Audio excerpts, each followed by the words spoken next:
This is the final chapter, and it's going to cover a number of issues that are secondary to psychopathology itself, but relevant to it in that they bring up legal and ethical and professional issues that one has to deal with when dealing with people who experience psychopathology. Most of this chapter is going to focus on a variety of legal issues. We'll cover each of them in turn. We will look at some ethical issues as well. And we're going to finish with a description of the controversy around prescription privileges for psychologists. Our first issue is civil commitment. It's in contrast to criminal commitment, which we'll be covering shortly. In civil commitment, we are sending someone for treatment in a psychiatric hospital, even though no crime has been committed. We can do that only if they represent a danger to themselves or others. Now, all 50 states have slightly different laws, so it varies by state, but in all states, the only grounds for civil commitment is a danger to self or others. And there's a reason for that. There have been times in this country when civil commitment was abused. Wealthy families that had, for example, a black sheep in the family that was an embarrassment, they could get an attorney to find a suitable judge who would say that the individual who was the black sheep was somehow out of their mind and therefore needed to be committed, and they would, in effect, be locked away for a long period of time. There are countries, the Soviet Union, for example, Russia, have imprisoned political prisoners, not in prisons all the time, but often in psychiatric hospitals. But they're locked psychiatric hospitals. They're just like prisons, they just have a different name. And again, not because of something they did, but because of something they thought. They thought the government should change. Now, generally speaking, if someone does represent a danger, we don't always seek first civil commitment.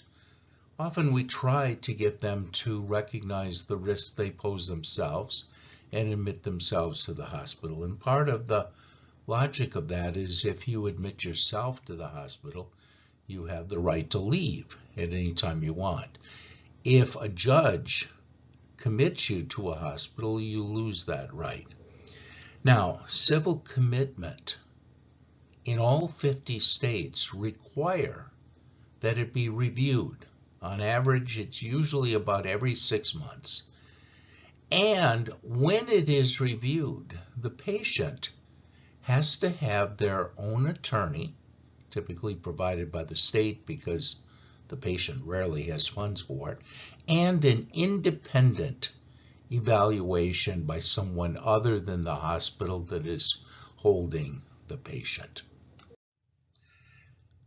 Now, the criteria is clear. Dangerousness. The problem is that's hard to predict. It's hard to predict in both ways. Now, if they've been dangerous in the past, if they have assaulted people, if they threaten people with weapons, okay, the best predictor of future behavior is past behavior, and so that's pretty strong evidence of potential danger. But in many cases, all you have is someone behaving unusually, perhaps making threats, but it's not clear whether they have any history of acting out on those threats. It's a difficult legal situation because even though we are not putting them in prison, if you put them in a psychiatric hospital that is locked and they cannot leave, that's effectively a prison, even if you're providing treatment for them. Think about it. What we're talking about is taking away one's civil liberties, not for something they did, but for something they might do. And not only that, we're not very good at predicting what they might do. So it is something that we do need to be cautious about. Now, I mentioned that if you admit yourself to the hospital, you have the right to leave the hospital at any time. There is a procedure if the doctors believe that you might be a risk called the 2PC, two physicians' consent. So if two doctors agree that the person might be a risk, that person can be held for 48 hours. Again, it varies from state to state, but I think 48 is pretty much the norm now. If that person is not seen by a judge for one of these formal hearings for a civil commitment, at 48 hours, the patient walks. What that means is that the courts that handle these kinds of cases are available 7 days a week. So if there is a situation where on a Friday night, someone that the doctors think might be at risk and needs to be evaluated, the hearing will be on Saturday or Sunday within that 48-hour period. Now, if you are civilly committed, you have to go. You're not allowed to leave. That's a legal procedure. So you're giving up some of your rights, but you do not give up all of your rights. For example, the whole logic of civil commitment is that the person represents a danger because of a psychiatric disorder. And the reason we don't put them in a prison, but rather in a treatment facility, is that they need treatment. If we do not provide that treatment, we have no reasonable justification for the entire process. And so what happens is that the patient can't be committed. The patient is released. Now, in practice, that isn't what really happens. If there is a hospital that has taken a patient as part of a civil commitment and they're not providing the treatment, what will happen is that the judge will remove the patient from that hospital and send them to a better hospital. Frankly, we have more psychiatric hospital beds than we need, so hospitals that don't provide very good treatment quickly go bankrupt and close down. And so it's rare that a right to treatment is a basis for releasing someone who's been committed. Now, this second right might surprise you. The patient clearly needs, or at least the court believes, that the patient clearly needs treatment. But the patient does have the right to refuse the treatment. Now, that's a little fuzzy because it depends on their basis for refusing the treatment. If the patient says, I don't want the treatment because they're trying to poison me and destroy my mind, it's highly unlikely that the psychiatrists at a local hospital are trying to do that. That sounds like a delusion. The judge certainly will consider it delusional. Delusional behavior is not an acceptable reason for refusing treatment. So that isn't a basis for removing the civil commitment. But if the patient says, I've been on this medication, it doesn't do much for me and the side effects are terrible, and I just don't want to be on that medication anymore, that's a rational reason. It might not be a smart decision, but no court has the right to decide for any of us, whether we have a psychiatric disorder or not, whether our decisions are, in their estimation, good ones or not. So the patient might be much better off taking the medications. They may very well stabilize and they'll be released from the hospital very shortly after they're stabilized. But they also have the right to say no. Okay, civil commitment, no crime has been committed. Criminal commitment, a crime has been committed. And usually it's very clear that the crime has been committed and the person that's being tried for the crime has indeed done the crime. So they should be found guilty. Except in our legal system, we do not hold people responsible for things that they cannot control. So if, for example, the person because of insanity, is unable to control their behavior or know the difference between right or wrong, we are not going to send them to prison. We are going to find them not guilty by reason of insanity. Now, we're not going to release them because they committed a crime and they may commit other crimes, and therefore they represent a danger to other people. So we will get them the treatment that we believe they need through a process called criminal commitment. So it's just like civil commitment in the sense that there's a similar criteria, but there's a crime that has been committed. In the previous slide, I mentioned a term, insanity, that probably made complete sense to you, but it should not have. Because most people think insanity is a diagnosis.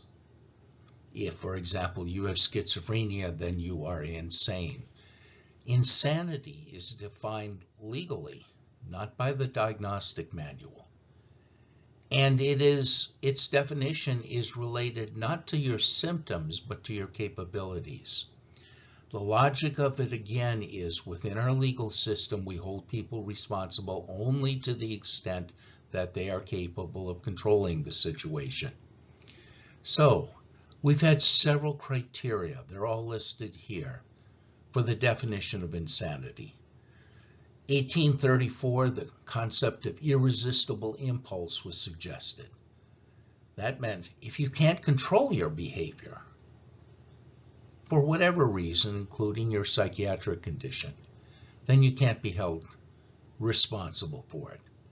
The McNaughton rule from roughly the same period said that if you don't know the difference between right and wrong, perhaps because of your psychiatric condition, that you can't be held responsible. Now again, remember, we don't release people, we get them the treatment that they need, but we don't hold them legally responsible and send them to prison. In 1954, the Durham Rule was created. It's called the Durham Rule because the conference that came up with it was held in Durham, North Carolina. And its definition was that if the behavior was a product of mental disease or defect, that qualifies as insanity. Now, the year is important because it was the year after we started using antipsychotic medication. And I suspect there was a bit of arrogance that, okay, we can cure this disorder. Well, that would have been an overstatement because antipsychotic medication clearly does not cure the disorder. So we understand it, and we are the best people, psychiatrists, psychologists, to be able to tell the court whether the person was legally insane. 8 years later, the American Law Institute guidelines basically said, forget Durham, we're going to go back to the previous definitions, the irresistible impulse and the McNaughton rule, or some combination of that. Basically, Durham rule was not a very good idea. There's been one major change since then. 1984, again, the year is important. It's called the Insanity Defense Reform.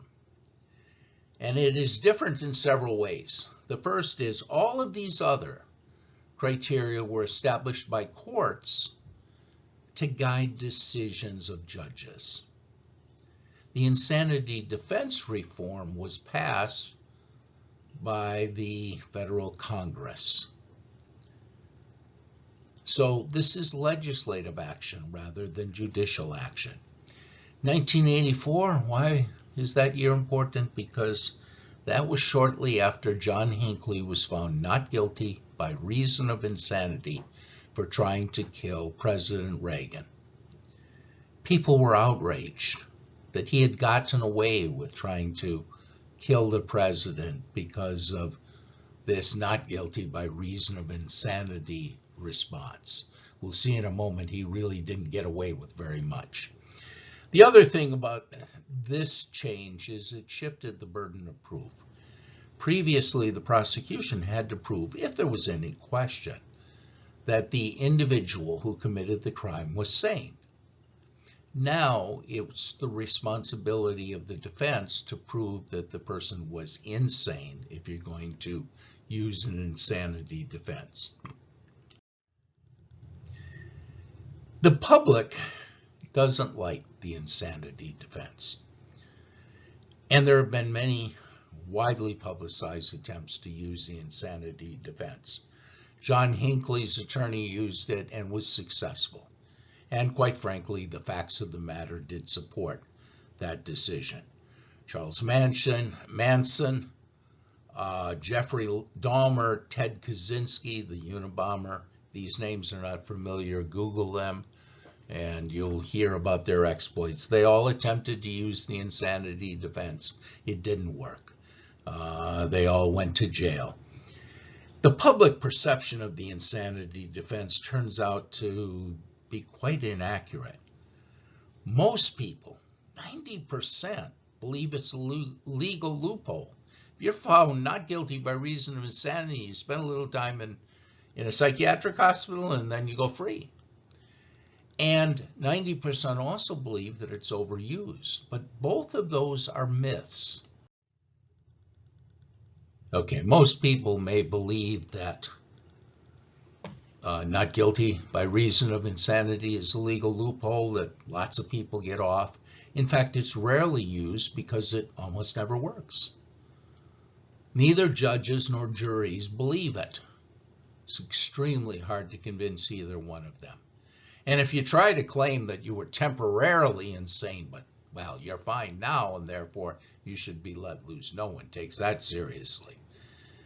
The other myth, that it leads to short sentences, could not be further from the truth. You are likely to spend much more time in a locked psychiatric hospital than you would have spent in prison had you just pled guilty and took the maximum sentence. You probably could have worked a deal and gotten a much lower sentence in prison. Take John Hinckley, for example. John Hinckley was sent to St. Elizabeth's Hospital, not the one that's up on the hill near YSU, but one of the oldest psychiatric hospitals in the country in Washington, D.C. And he spent well over 30 years there. Had he pled guilty to attempted murder, his maximum sentence would have been 11 years. He probably would have gotten out in 8 on good conduct.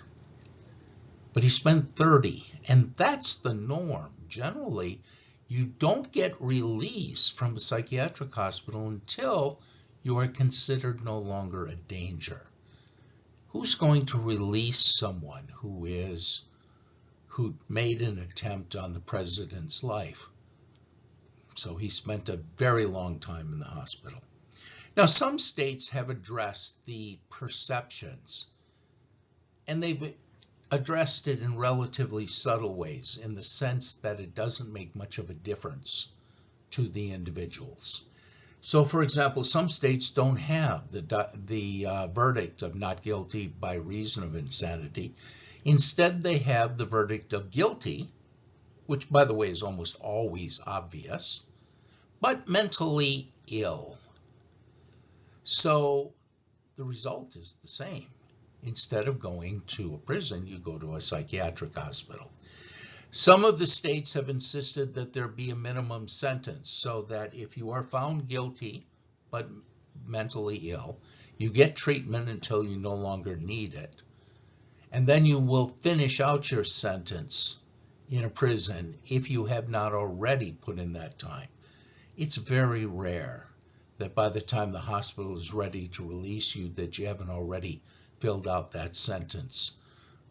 You spent more time in the hospital than you would have spent in prison. Many people confuse incompetence to stand trial from criminal commitment. Okay, the idea of criminal commitment is that we don't hold people responsible for things they can't control or they don't understand. Instead of sending them to prison, we send them to a psychiatric hospital for treatment so that they will be able to function in society. But we also have other principles. One principle is that you have the right to an attorney. Okay, you've heard the Miranda decision on television 1,000 times. You have the right to remain silent. If you give up this right, anything you say can and will be used against you in a court of law. You have the right to an attorney. If you can't afford an attorney, one will be assigned to you. There's another principle, though, that we often don't hear in the Miranda.